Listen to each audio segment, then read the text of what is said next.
जय श्री राम। सभी को नमस्कार। जय हिंद दोस्तों। मेरा आज का वीडियो हनुमान जयंती के दिन का है। और स्कूल से घर वापस आते समय मुझे 4-5 मंदिर पड़े, वहाँ मैं दर्शन करने गई। वहाँ भंडारा भी चल रहा था। हनुमान जी हिंदू धर्म में बंदर के रूप में एक देवता है। हनुमान को राम का अनन्य भक्त माना जाता है और भारतीय उपमहाद्वीप और दक्षिण पूर्व एशिया में पाए जाने वाले रामायण के विभिन्न रूपों और ग्रंथों में हनुमान जी एक प्रमुख पात्र है। हनुमान जी को शाश्वत मतलब जो कभी नष्ट नहीं होते माना जाता है और उनका वर्णन कई ग्रंथों में भी किया गया है, जैसे कि महाभारत, कई पुराणों में और 1990 के दशक में जैन, बौद्ध, सिख ग्रंथों में किया गया है। कई ग्रंथ हनुमान का अवतार या शिव का अंश भी मानते हैं।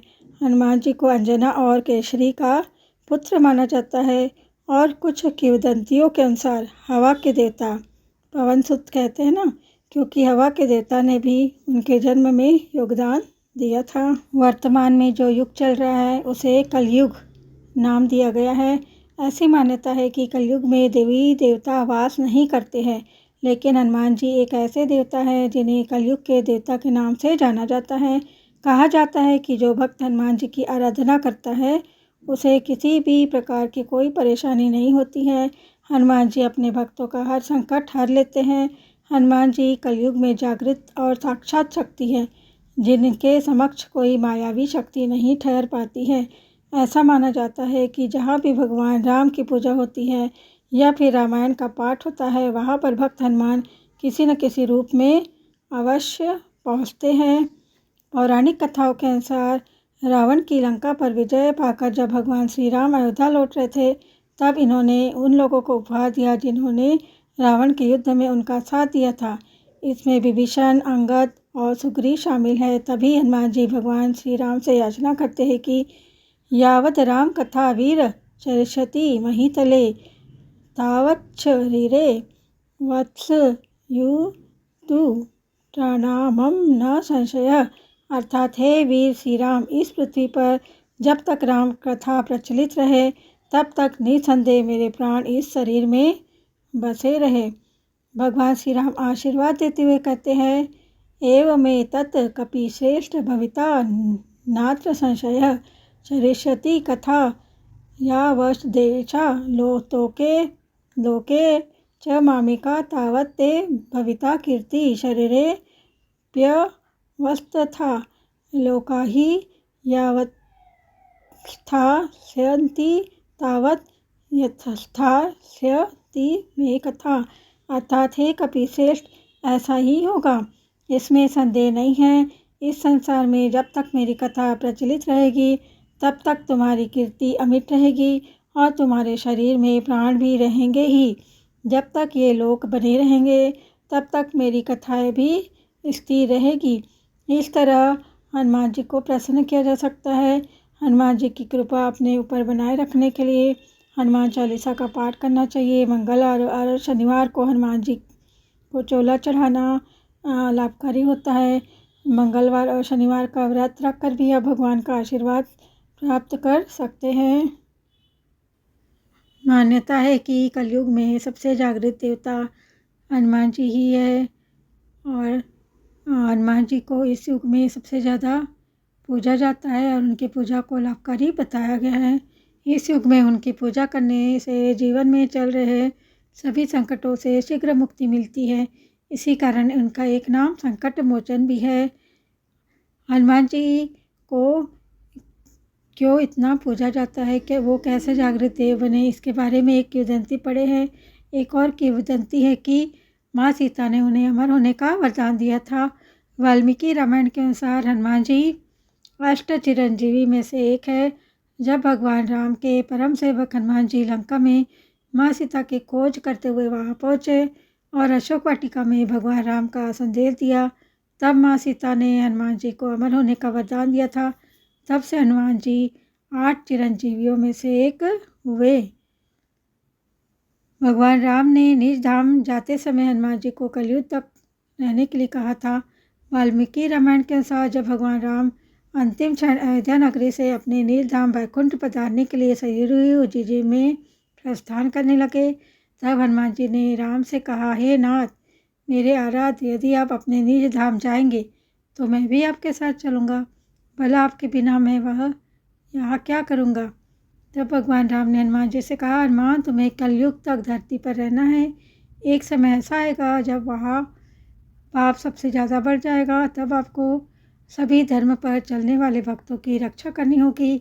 उस समय कलयुग अपनी चरम सीमा पर होगा। तब आपकी सभी को आवश्यकता होगी।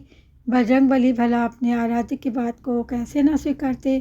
तब पवन पुत्र हनुमान जी ने कहा, जो आज्ञा प्रभु, मैं आपका दास आपको वचन देता हूँ कि कलयुग है तब तक मैं धरती पर रहूँगा। जहाँ भी आपके नाम का गुणगान होगा उस जगह मैं तुरंत उपस्थित रहूँगा और आपकी अयोध्या नगरी मेरी प्राण होगी। जो भी आपकी भक्ति में लीन होंगे उनकी रक्षा करना मेरा परम कर्तव्य होगा। हाँ, कलयुग में भगवान हनुमान जी भक्तों की रक्षा करते हैं। जब भी राम अयोध्या स्थित गुप्तार घाट की सरयू नदी में अंतर्ध्यान हो गए और उस समय से आज तक हनुमान जी कलयुग में सशरीर विराजमान हैं। जहाँ जहाँ भगवान की महिमा का गुणगान होता है वहाँ वहाँ हनुमान जी शीघ्र गुप्त रूप से प्रकट हो जाते हैं। वैसे तो माना जाता है कि हनुमान जी कलयुग में गंधमादन पर्वत पर निवास करते हैं जो हिमालय की चोटियों पर है।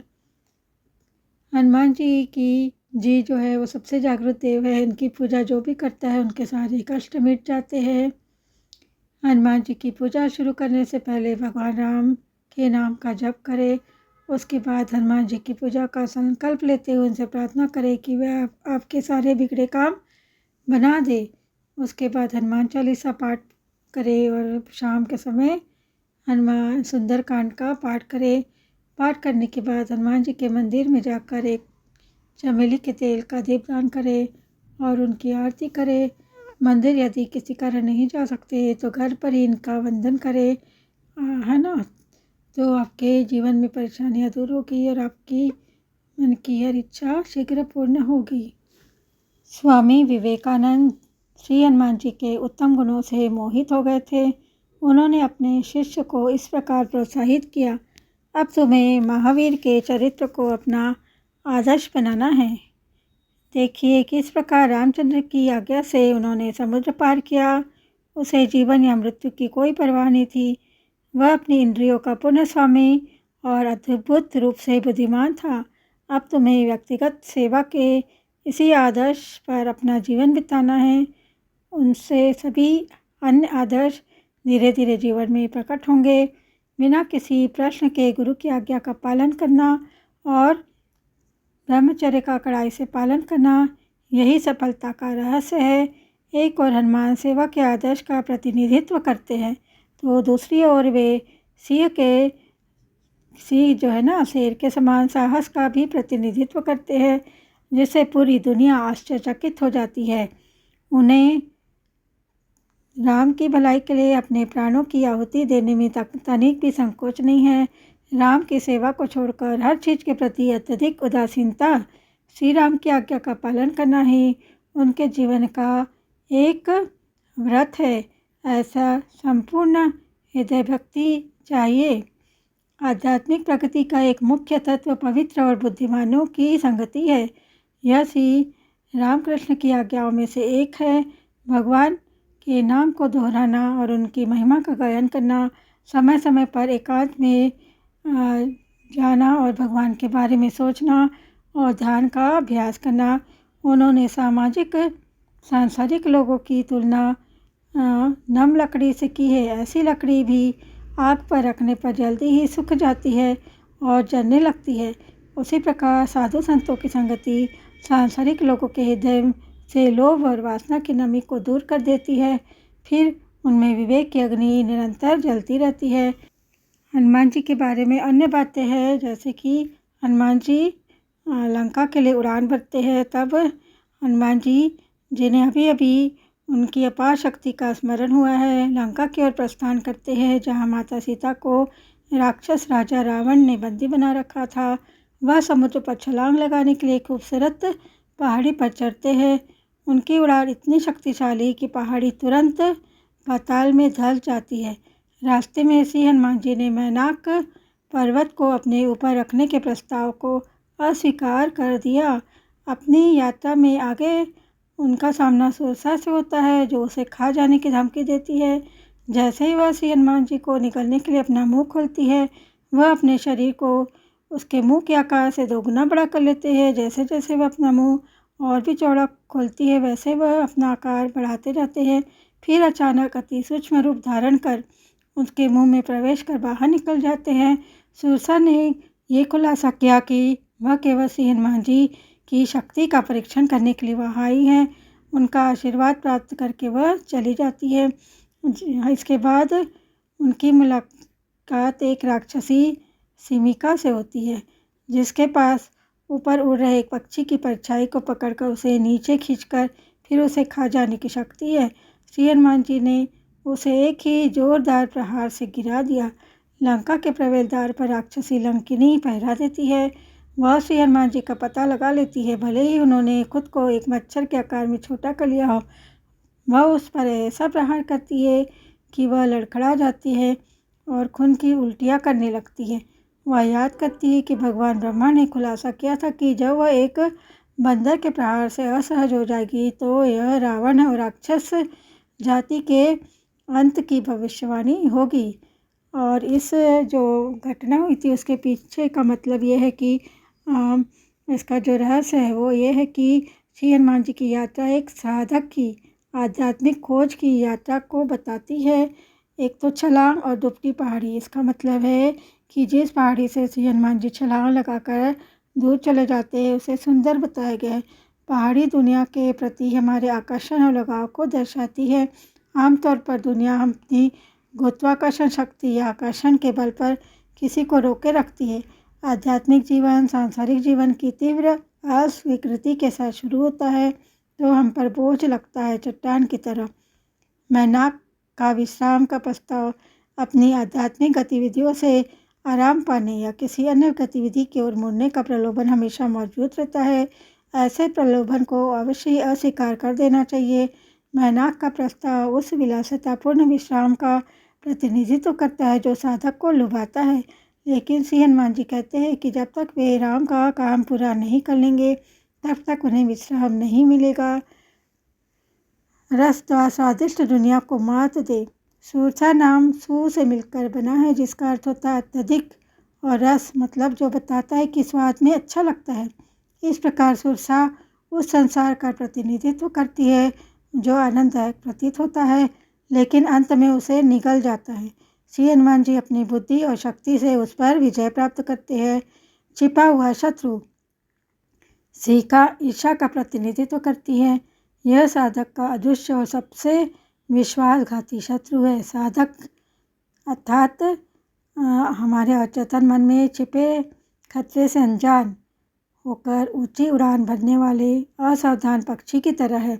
एक बार उसके चंगुल में फंसने के बाद खुद को उससे छुड़ाना लगभग असंभव होता है और इस तरह वह नष्ट हो जाता है। अब है अगला जो उनकी यात्रा, जो हनुमान जी यात्रा कर रहे थे ना, उसी से संबंधित गौरव की उड़ा झटका, गौरव को झटका लंका की रखवाली लंकिनी करती है। कोई उसे एक सुरक्षा प्रणाली के रूप में सोच सकता है जो प्रवेश को रोकती है। जैसे सिपाही रहते वैसी लंकिनी थी। वह गौरव का प्रतिनिधित्व करती है। श्री हनुमान जी उस पर ऐसा प्रहार करते हैं कि वह गिर जाती है और खून की उल्टी करने लगती है। तो हनुमान जी को अपना आदर्श बनाएं। तो ये सब पौराणिक कथाएं हैं जिनको पढ़ने से वेदांत की पारंपरिक जो पंक्तियां हैं उसका ज्ञान होता है। तो यहाँ तक बने रहने के लिए आप सभी का बहुत बहुत धन्यवाद।